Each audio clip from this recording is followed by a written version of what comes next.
ಮಾಡಿದೆಯೋ ಎಂತಹ ಕಾರ್ಯ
ಗುರು ಸ್ವರೂಪನ ನೊಡನೆ ವಿಳಸಮಂಗೈದ ಮರುಳನೆ ನಾವು ಯಜ್ಞವ ಮಾಡುವುದಾದರೂ ಹರಿಯನ್ನು ಕಾಣಬೇಕಂತಲ್ಲವೇ?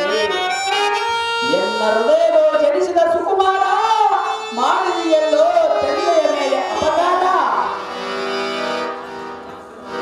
ಓಹೋ ಮಗನೇ, ಓಹೋ ಅಮ್ಮಯ್ಯ, ಎಂತ ಕಾರ್ಯವನ್ನು ಮಾಡಿ ಬಂದಿಲ್ಲ ಪುತ್ರ.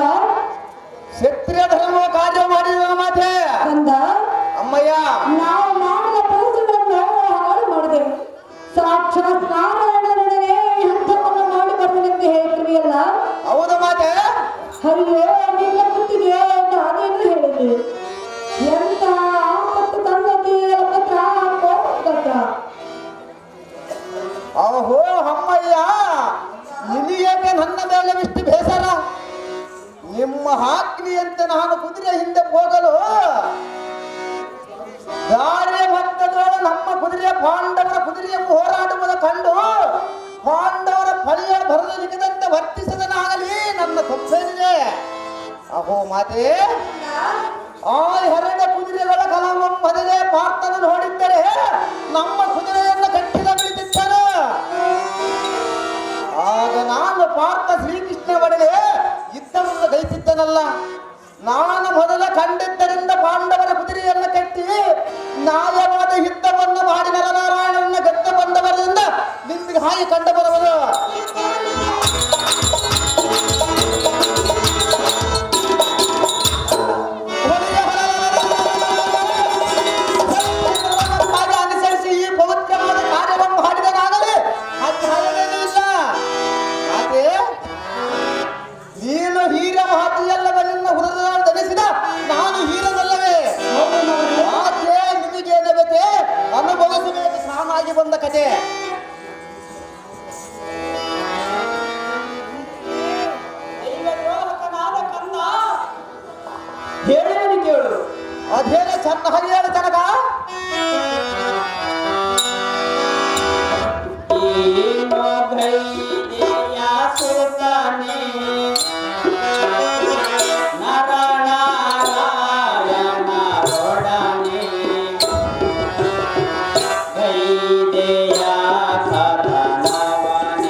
ಮುಖ್ಯ ತನಯ ಜನಾರ್ದನನನ್ನು ಕರೆತಾಗದೆ ಈ ಗಾರ್ಧಪ ರೂಪವುಳ್ಳದ್ದನ್ನು ಹಿಡಿದುಕೊಂಡು ಬಂದೆಯ. ಶ್ರೀಕೃಷ್ಣನ ಮನಸ್ಸು ನೊಂದಿಸಿದೆಯಾ? ಗುರು ನಿಂದಕನಾದಿಯ ತನಯ ತೆಂದೆಯ ಮೇಲೆ ಮಾಡಿದೆಯಲ್ಲೋ ಅನ್ಯಾಯ.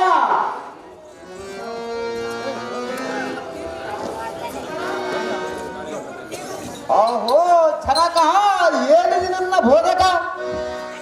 ಗುರಿ ಹಿರಿಯ ದೈವವಿಲ್ಲ, ಪೂಜನೇಪವಾಗಿದ್ದೇನು ನಿಜ. ಆದರೆ ಅವರ ಪಕ್ಷ ಬಯಸಿದ ಪಕ್ಷದಾಗಿ ನಿಂದ ದಕ್ಷಕನೆಲ್ಲೊಂದು ನಿರ್ಲಕ್ಷಿಸುವನ ಗುರಿ ಹಿರಿಯರಾದರೇನು, ಸಾಕ್ಷಾತ್ ಪಕ್ಷವಾಮನಾದರೇನು? ಇದ್ದ ಹಾಪೇಕ್ಷೆಯಿಂದ ಬಂದ ಪ್ರಭುತ್ವರೊಂದಿಗೆ ಹಿತ ಮಾಡಿ ಗೆದ್ದವರೆಂದರೆ ಕೀರ್ತಿ ಬರಬಲಾದು, ಅಪ್ಪುದಾಗದು. ಅರ್ಜುನ,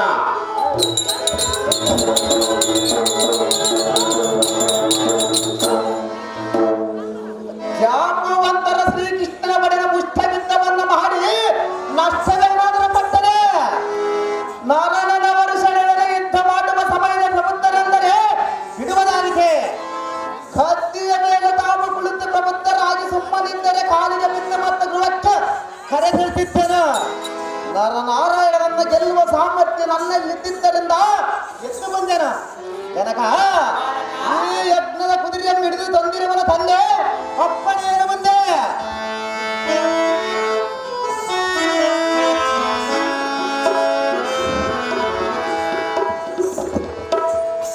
ಹರಿ ಶರ್ಮಾ, ವಿಜಯ್ ಶರ್ಮಾ.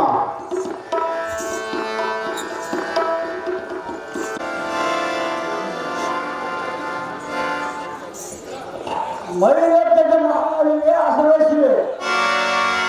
ಇದು ಏನು ಸ್ವಾಮಿ? ನಾವು ನಮಸ್ಕರಿಸಿದ ಮೇಲೆ ಆಶೀರ್ವಾದವನ್ನು ಮಾಡಬೇಕು. ತಾವು ಅಷ್ಟು ಬೇಗನೆ ಆಶೀರ್ವಾದ ಮಾಡಬೇಕಾದರೆ ನಮಗೇನು ಅನರ್ಥವೆಂದು ಭಾವಿಸುವೆವು. ಹೋ ರಾಜ, ಸ್ವಾಮಿ, ಆಶೀರ್ವಾದ ಮಾಡಬಾರ್ದೇನು? ಇದರಲ್ಲಿ ತಪ್ಪೇನಿದೆ? ಹಾಗಲ್ಲ ಸ್ವಾಮಿ. ತಾವು ಬಂದ ಕ್ಷಣ ನಾವು ಎದ್ದು ವಂದಿಸಿದ ಮೇಲೆ ಆಶೀರ್ವಾದವನ್ನು ಮಾಡಬೇಕು. ನೀವು ಅಷ್ಟು ಬೇಗನೆ ಆಶೀರ್ವಾದ ಕೊಡಬೇಕಾದರೆ ನಮಗೇನು ಅಶುಭವೆಂದು ಭಾವಿಸುವೆವು. ಹೋ ರಾಜರೇ, ಸ್ವಾಮಿ, ನೀವು ಆಗ ಭಾವಿಸಬೇಡಿ. ರಾಜ ಆತನವರಿಗೆ ನಿನ್ನನ್ನು ನಮಸ್ಕಾರ ಸ್ವೀಕರಿಸಿದೆ. ಆಶೀರ್ವಾದ ಮಾಡಬೇಕು ರಾಜ. ಸಾಮರ್ಥ್ಯ ಸ್ವಾಮಿ, ರಾಜ, ತಮಗೇನು ಮಾತುನ? ನೀವು ನನ್ನನ್ನು ಬೇಡುವುದಾದರೂ ಏನು ಬೇಕಾದರೂ ಬೇಡಿರಿ. ಆ ಶ್ರೀಕೃಷ್ಣ ಮೂರ್ತಿಯ ದಯದಿಂದ ಕೊಡುವೆನು ಸ್ವಾಮಿ, ಸಜ್ಜನಾಗ್ರೇನಿ. ಹೋ ರಾಜ, ಸ್ವಾಮಿ, ನೀನಂತ ದಾನ ಸುರುವುದು ನಾವು ನಿನ್ನಲ್ಲಿ ಬೇಡಲು ಬಂದಿದ್ದು. ಈ ಕೀರ್ತಿಯನ್ನು ಈ ಜಗತ್ತಿನಲ್ಲಿ ಯಾಪಕರು ನಿನ್ನನ್ನು ಬೇಡವರು. ಯಾತಕರ ಕೋಟೆಯಂತೆ ಹಾಕನಾದೆ. ಆ ಮನೋರಂಜನೆಯಿಂದ ಹಾಡಪ್ಪ ಈಗಪ್ಪ ಎಂಬುದು ಹೇಳಿದೆ. ತಕ್ಷಣ ಕೊಡುವ ಐಶ್ವರ್ಯ ಸಾಧನದ್ದು ನಾವು ನಿನ್ನಲ್ಲಿ ತಿಳಿದು ಬಂದಿದ್ದೆವು. ನಾವು ನಿನ್ನಲ್ಲಿ ಬಹುದೂರದಿಂದ ಬಂದಿದ್ದೆವು. ರಾಜ ರಘುಪತಿದೇವ. ಸ್ವಾಮಿ, ರಾಜ, ನಮ್ಮ ದೇಶ ಯಾವುದು? ತಾವು ಯಾರು? ಈತನ್ಯಾರು ಸ್ವಾಮಿ? ಜನಾಪ್ರೇಮಿ. ಹೋ ವೈರತೆ ಮಹಾರಾಜ, ಸ್ವಾಮಿ, ನನಗೆ ಬಹುಮತಿ ಮಕ್ಕಳಿರುವರು. ಈ ವಿಶ್ವ ಕುಟುಂಬ ನನ್ನ ಕುಟುಂಬದಲ್ಲಿ ಹಾಳಾಗಿದ್ದರು.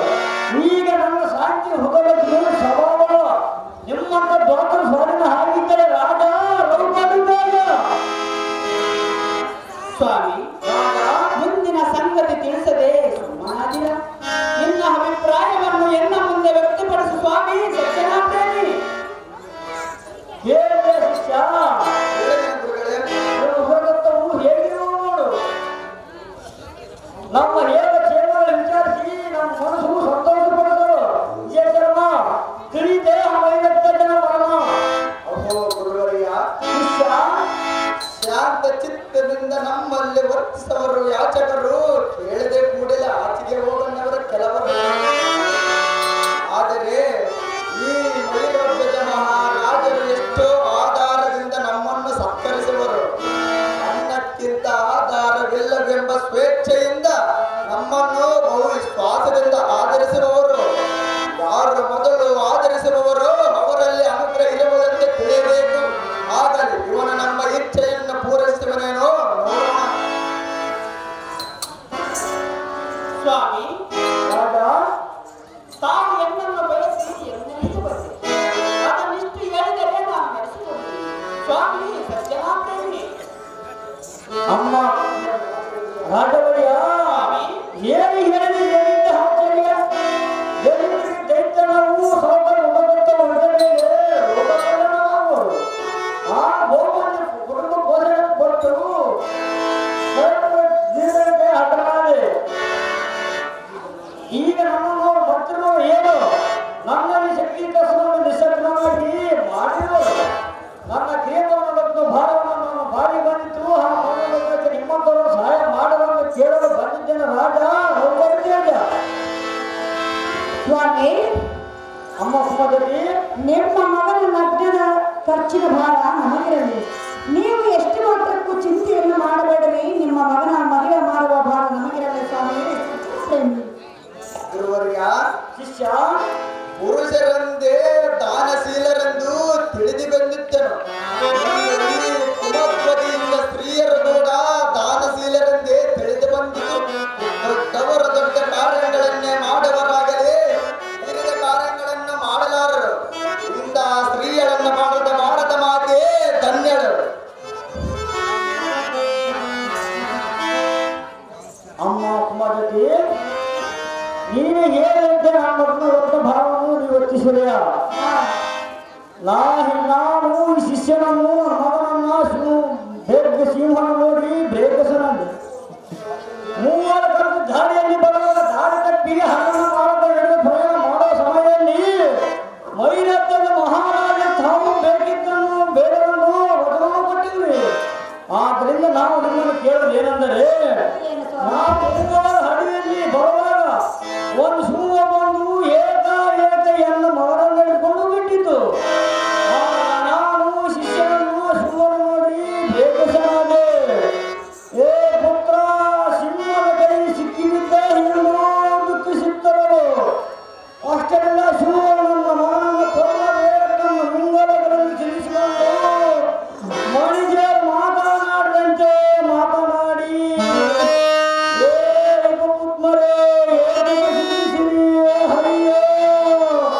ಮುಂದಿನ ಸಂಗತಿ ಏನನ್ನ ಪ್ರವರ್ಯ, ರಾಜ ಏತಕ್ಕೆ ಚಿಂತಿಸಿರಿ? ಮೊದಲು ನಡೆದ ಸಂಗತಿಯನ್ನು ಎಲ್ಲ ಮುಂದೆ ತಿಳಿಸಿರೈ ಪ್ರೋಕ್ತವರೇ. ರಾಜ ಸ್ವಾಮಿ, ಹೇಳಲಿ ಹೇಳಲಿ. ಆ ಸುಮ್ಮು ಏನೆಂದರೆ, ಅದೇನು ಸ್ವಾಮಿ? ನಿನ್ನೆಗೆ ನಿನ್ನ ಮಗನ ಮೇಲೆ ಆಸೆ ಇದ್ದರೆ ಇರ್ಬೋದು, ಆದರೆ ನನ್ನಿಂದ ಬುಡಿಸ್ಕೊಳ್ಳಲು ಹೆಣ್ಣು ಉಳಿಯಿತು. ಅದಕ್ಕೆ ನಾನು ರಾಜ ಇದ್ದೊಬ್ಬ ಮಗನನ್ನು ಆಸೆ ಕೊಟ್ಟರೆ ಯಾರ ದೇಹವು ಪಡೆಗಳನ್ನು ನಾನು ಉಳಿಯಲು ಆ ಮಗನ ವರ್ಗಕ್ಕೆ ನನ್ನ ಮಗನು ನಮ್ಮನ್ನು ತಿಳಿಸುವ ಸಂತೋಷ ಪಡೆಯನ್ನು ಎಷ್ಟು ಕೇಳಿಕೊಂಡೇ ಹಾಕುವುದು ಕೇಳಲಿಲ್ಲ. ನಾನು ನನ್ನ ಶಿಷ್ಯನನ್ನು ನಾನು ಪ್ರಪಂಚದ ಸಾರವನ್ನು ಮನಗೊಂಡಿದ್ದೇನೆ. ನನ್ನ ಮಗನು ಈ ನೂತನ ಪ್ರಪಂಚದ ಹರಿವೇ ಇಲ್ಲ. ಅದಕ್ಕಾಗಿ ನನ್ನ ಮಗನ ಮೊದಲು ನನ್ನನ್ನು ತಿಂದು ಸಂತೋಷ ಪಡೆಯಲು ಎಷ್ಟು ಬೇಡಕೊಂಡೇ ಹಾಕುವುದು ಕೇಳಲಿಲ್ಲ. ನನ್ನ ಶಿಷ್ಯ ಈ ಸರ್ವಮಗಳು ಕೇಳಿದ್ದಾರೆ. ಹೌದು ಮಹಾರಾಜರೇ. ಶಿಷ್ಯ ನಾನು ಕೂಡ ಕೇಸರಿಯನ್ನು ನಮ್ಮ ಗುರುಗಳ ದೇಹವು ಮುದಿತನದಿಂದ ಕಂಡ ಮಾಂಸಗಳನ್ನು ಇರುವುದಿಲ್ಲ. ಆದ್ದರಿಂದ ಯೌವನ ಭರಿತನಾದ ನನ್ನ ಶರೀರದ ಕಂಡವನ್ನು ಕೊಡುವೆ. ಗುರುಗಳು ಪುತ್ರನನ್ನು ಬಿಟ್ಟು ಬಿಡು ಎಂದು ಎಷ್ಟು ಹೇಳಿದ ಕಾಲಕ್ಕೂ ಅದು ಕೇಳಲಿಲ್ಲ. ರಾಜ ರವಿಗೋಡಿ ತೇಜ, ಈ ಮಾತು ಸಹಜ. ನಿನ್ನ ಮಗನ ಪ್ರಾಣ ಉಳಿಸಿಕೊಳ್ಳಬೇಕಾದರೆ ನಾನು ಏನು ಮಾಡಬೇಕು? ನನಗೆ ಸರಿಯಾಗಿ ತಿಳಿಸಿಬಿಡ್ರೆ ವಿಪ್ರೋಕ್ತವರೇ. ಸ್ವಾಮಿ, ಆ ಸಿಂಹ ನಿನ್ನ ಮಗನಿಗೆ ಆಯಿಸಿದ್ದೆ ಮೈರತ್ಯದ ಮೈ ಭಾಗನಾಗ ಅಂತ ಭಾಗವನ್ನು ತಂದುಕೊಟ್ಟರೆ ನಿನ್ನ ಮಗನ ಪ್ರಾಣ ಉಳಿಯುವುದು ರಾಜ. ಅದಕ್ಕೆ ನಾನಿದ ಅಸಡ್ಡವಾದ ಕಾರ್ಯ. ಯಾರ ದೇಹವನ್ನು ಪಡೆಯುವುದು ನಾನು ನುಡಿಯಲು. ಆಗ ಸಿಂಹ ಮರಳೆ ಕೀರ್ತಿಯನ್ನು ಪಡೆಯುವುದು ತಮ್ಮ ಶರೀರ ಚಿರಬಲ್ಲವೆಂದು ಕರಣ ಕುಂಡಲಗಳ ಕವಚವನ್ನು ಕರ್ಣವನ್ನು ಕೊಡಲಿಲ್ಲವೇ? ಧನಿಜ ತನ್ನ ಶರೀರವನ್ನು ಪಡೆಯಲಿಲ್ಲವೇ? ಆದ್ದರಿಂದ ಕೊಡಬಲ್ಲದು ಯಾವುದು ದೊಡ್ಡದು, ಕೊಡಲಾಗದ ಯಾವುದು ಸಣ್ಣದು. ಅದಕ್ಕಾಗಿ ನಿನ್ನ ದೇಹವು ನನ್ನ ಮಗನ ಮನಕ್ಕಾಗಿ ನಿನ್ನ ದೇಹವನ್ನು ಪಡೆದುಕೊಟ್ಟರೆ ನಿನ್ನ ಉದರ ಪತ್ತಿ ಶಿರವಾಗಲೇ ನಿನಗೆ ಕೈಯಲ್ಲಿ ಪದಿಯ ಪ್ರಾಪ್ತಿಯಾಗುವುದು.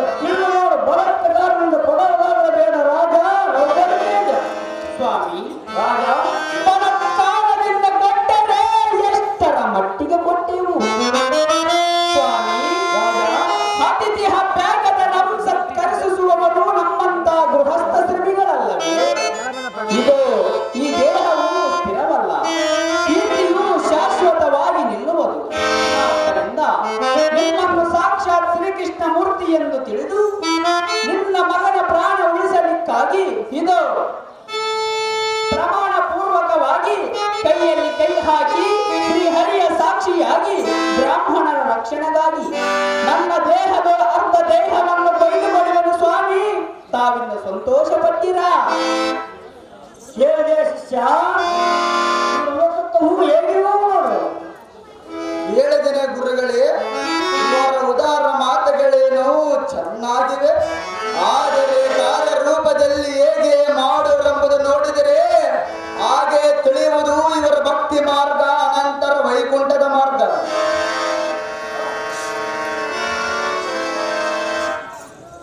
ತನಯನಾದ ತಾಮ್ರಧ್ವಜನೇ, ಅಹೋ ಜನಕ, ಸತಿಯಾದ ಕುಮಾರತಿ, ಈ ರಾಜ್ಯ ಸಂಪತ್ತುಗಳು ನಿಮಗೊಪ್ಪಿಸಿರುವೆನು. ವಿಪ್ರನ ಮಗನ ರಕ್ಷಣೆಗಾಗಿ ನನ್ನ ಶರೀರದ ಅರ್ಧ ಭಾಗವನ್ನು ಅರಣ್ಯದಲ್ಲಿರುವ ಸಿಂಹಕ್ಕೆ ಕೊಟ್ಟು ಧನ್ಯನಾಗುವೆನು. ಇನ್ನು ನೀವು ಕ್ಷೇಮದಿಂದ ಸತ್ಯಸಂದನರಾಗಿ ಬಾಳಿರಿ, ಕೀರ್ತಿಯಂ ಪಡೆಯಿರಿ. ನಾನಿನ್ನು ಹೊರಡುವೆನು ಮಗನೇ, ಅತಿಬಲಾನ್ವಿತನೇ. ರಾಜ ತಡಿದರೆ ಹಂಗಲ್ಲ. ಮತ್ತೇನು ಸ್ವಾಮಿ? ರಾಜ ಸ್ವಾಮಿ, ಆ ಶಿವನೇನು ಮುಗಿದ ಭೂತಾಗಿ ಕೇಳಲ್ಲ. ಅದೇನು ಸ್ವಾಮಿ? ಆ ದೂರ ಪಡಬೇಡ. ನಿನ್ನ ದೇಹವು ಅರ್ಥ ಬಯಸಿರುವುದು ನಿಜ, ಆದರೆ ಇನ್ನೊಮ್ಮೆ ನೇಮ. ಅದೇನು ಸ್ವಾಮಿ? ನಿನ್ನ ಪತ್ನಿ ಪುತ್ರರ ಕರಗಿಸಿದ ಕಣಗಳನ್ನು ಹಿಡಿದು ನಿನ್ನ ತಲೆಯು ಬೈಯುವಾಗ ಒಬ್ಬರು ಕೊಂಡೆಯನ್ನು ಸುತ್ತವಂತೆ ಮಾಡಿ ಹಬ್ಬ ಭಾಗವನ್ನು ಮಾತ್ರ ಸಿಂಹಕ್ಕೆ ಕೊಡಬೇಕು. ಇದೇ ನಿನ್ನಿಷ್ಟ. ರಾಜೇಶ, ನೀನು ಆ ಸಿಂಹನ ಆಸೆ. ನಿನ್ನ ಅರ್ಧಾಂಗಿಯಾದ ಯಾರು ಎನ್ನ ಅರ್ಧ ದೇಹವನ್ನು ಆ ಸಿಂಹನಿಗೆ ಅರ್ಪಿಸಿ ನಾನು ಮುತ್ತೈದಿಂದ ಸಾಯುವನು. ನಿನಗೆ ಅಪ್ಪಣೆಯನ್ನು ಕೊಡಬೇವಾ ಮಹಾರಾಜ? ಅಮ್ಮಯ್ಯ, ನೀನು ಹೇಳೋದು ಸರಿ, ಆದರೆ ಆ ಶಿವು ಮೈಲಂತೆ ಶರೀರವನ್ನು ಬೇಡಿದು ಆತ ಹೆಂಡತಿಯ ಶರೀರವನ್ನು ಕೇಳುವಲ್ಲ. ಅಹೋ ವಿಪ್ರಮೂರ್ತಿ, ಎನ್ನ ಮೇಲೆ ಕರುಣಿಸಿ ಕೇಳಿ ಎನ್ನ ಮನದ ಮಾತೆ. ನಮ್ಮ ತಂದೆಯ ಶರೀರವು ಕುಕ್ಕಿರುವುದು, ಆ ಯೌವನ ಶರೀರಕ್ಕೆ ಸಿಂಹಕ್ಕೆ ಹಾಕಿಯನ್ನು ಪಡೆವೆ.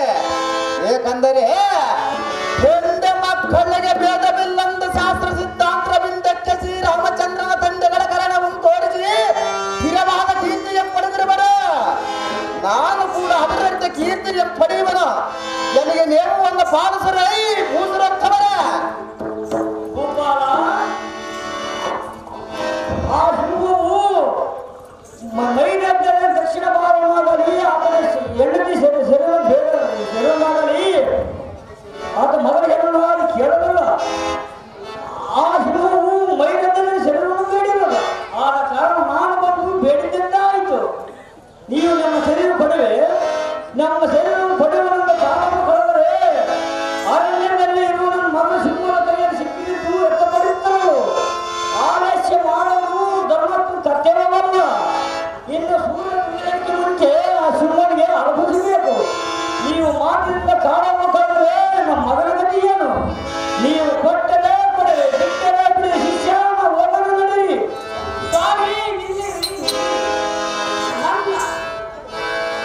ನನ್ನ ಹೆಂಡತಿಯ ಶರೀರವನ್ನಾಗಲಿ ನನ್ನ ಮಗನ ಶರೀರವನ್ನಾಗಲಿ ನಾನು ಕೊಡುವುದಿಲ್ಲ.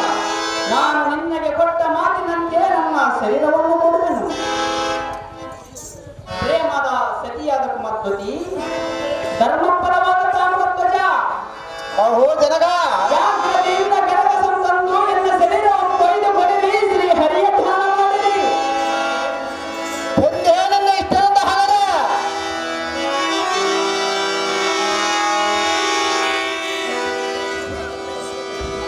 ಓಂ ನಮೋ ನಾರಾಯಣಾಯ. ಓಂ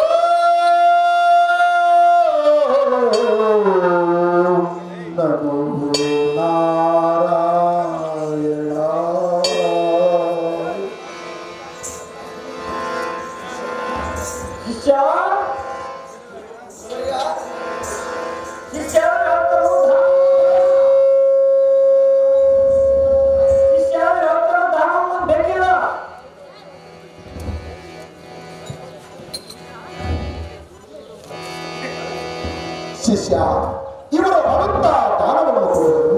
ಇವರ ದಾನವು ನಮಗೆ ಬೇಕಾಗಿಲ್ಲ. ಹೋಗೋಣ ನಡಿ. ಓಹೋ ತಾತ, ನಿಮ್ಮ ಹೆಣಮಾನದ ಕಣ್ಣೀರನ್ನು ನೋಡಿ ಪುರೋಹಿತರು ಹೊರಟು ಹೋದರು. ಇದಕ್ಕೆ ಗತಿ ಏನು ಮಾಡಬೇಕು ಕಾಂತ ಗೊತ್ತಾ?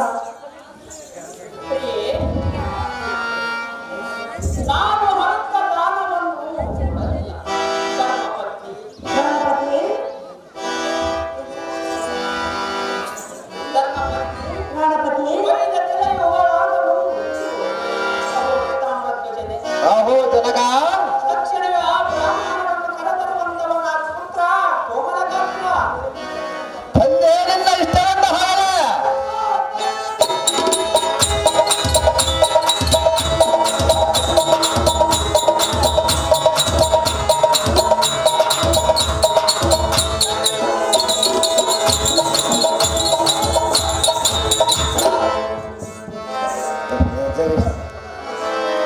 ಅಹೋ ವಿಪ್ರಮೂರ್ತಿ, ನಮ್ಮ ತಂದೆಯವರು ತಮ್ಮನ್ನ ಬೇಗನೆ ಬೆರೆಯಲು ತಕ್ಷಣವೇ ಬಂದಿದೆ ಇಪ್ಪತ್ತವರ.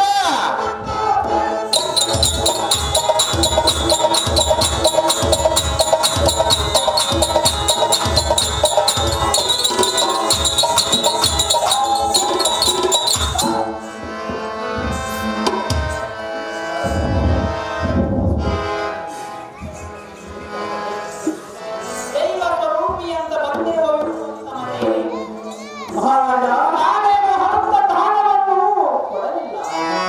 ನನ್ನ ಮನವೊಪ್ಪಿಯೇ ದಾನವನ್ನು ಕೊಟ್ಟಿರುವೆ. ನನ್ನ ಎಡಗಣ್ಣಿನಲ್ಲಿ ನೀರು ಮಾತ್ರ ಏತಕ್ಕೆ ಬಂದಿತೆಂದರೆ ಉಳಿದ ಅರ್ಧ ಶರೀರವು ನಿರರ್ಥಕವಾಯಿತಲ್ಲ ಎಂದು ದುಃಖಿಸುತ್ತಾ ಒಂದೇ ಕಣ್ಣೀರು ಬಿಟ್ಟಿತು. ಕರಗಸದ ಗಾಸೆಯು ಮಾತು ಲೇಸವಾದರೂ ಇಲ್ಲ. ಇಷ್ಟೇ ಸ್ವಾಮಿ, ತಮಗೆ ಬೇಕಾದದ್ದು ಅರ್ಧ ಶರೀರ. ಉಳಿದ ಅರ್ಧ ಶರೀರವನ್ನು ಆ ಅರಣ್ಯದಲ್ಲಿರುವ ಸಿಂಹಕ್ಕೆ ಕೊಟ್ಟು ತೃಪ್ತಿಯನ್ನು ಪಡೆದು ನಿನ್ನ ಮಗನನ್ನು ಕಾಪಾಡಿಕೊಳ್ಳಿ ಸ್ವಾಮಿ, ಕಾಪಾಡಿಕೊಳ್ಳಿ. ಹೋಗಬೇಕಯ್ಯ. ಸ್ವಾಮಿ, ನಿನ್ನ ಕುಲದೇವರು ನಿಮಿತ್ತ ನಿನ್ನ ಅಪ್ಪ ಶರೀರವು ದಾನ ಮಾಡುವಾಗ ರೋಗವಿಲ್ಲ.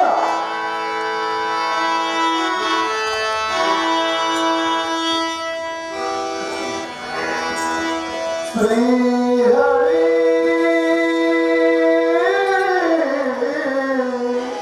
ಶ್ರೀ ಹರಿ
ವೈಕುಂಠದ ಗಮ್ಯದ ವರವಿಧವು ವ್ಯಾಪಿಸಿತು.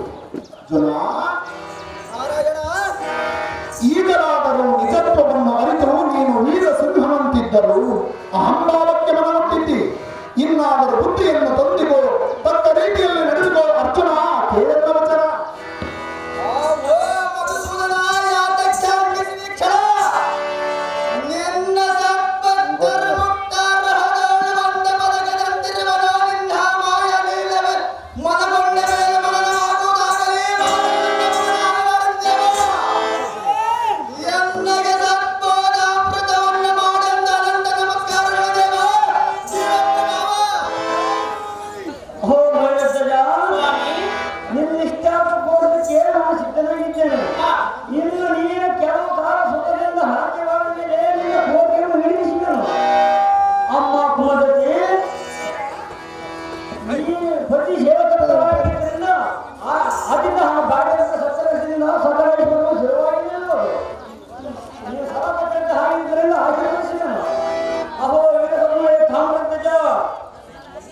ನಿನ್ನ ಸ್ವರೂಪನಾಗಿ ಸರ್ವ ಪ್ರಾಣಿಗಳನ್ನು ಕರೆಯಿಸಿ ಧಿಕ್ಕರಿಸಿ ಬೀಳುವಂತೆ ಮಾಡಿ ಕತ್ತಿಯನ್ನು ಹೊದಿಸಿ ಅದು ನಿನ್ನ ಕಟ್ಟವಾಗಿದೆ.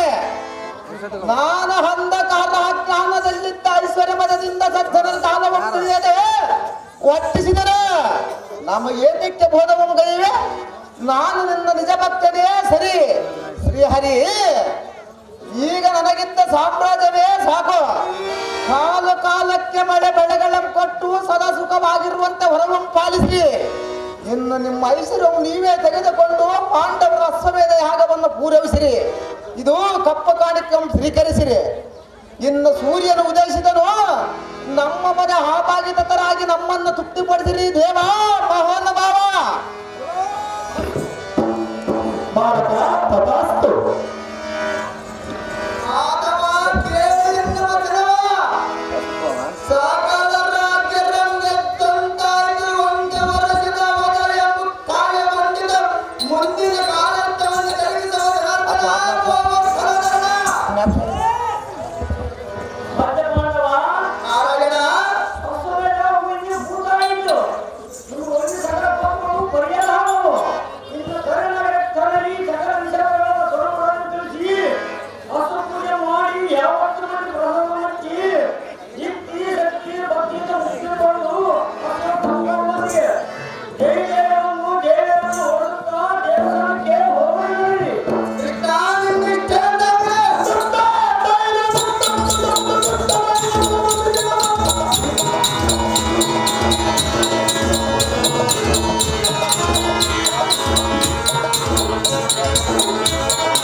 Oh,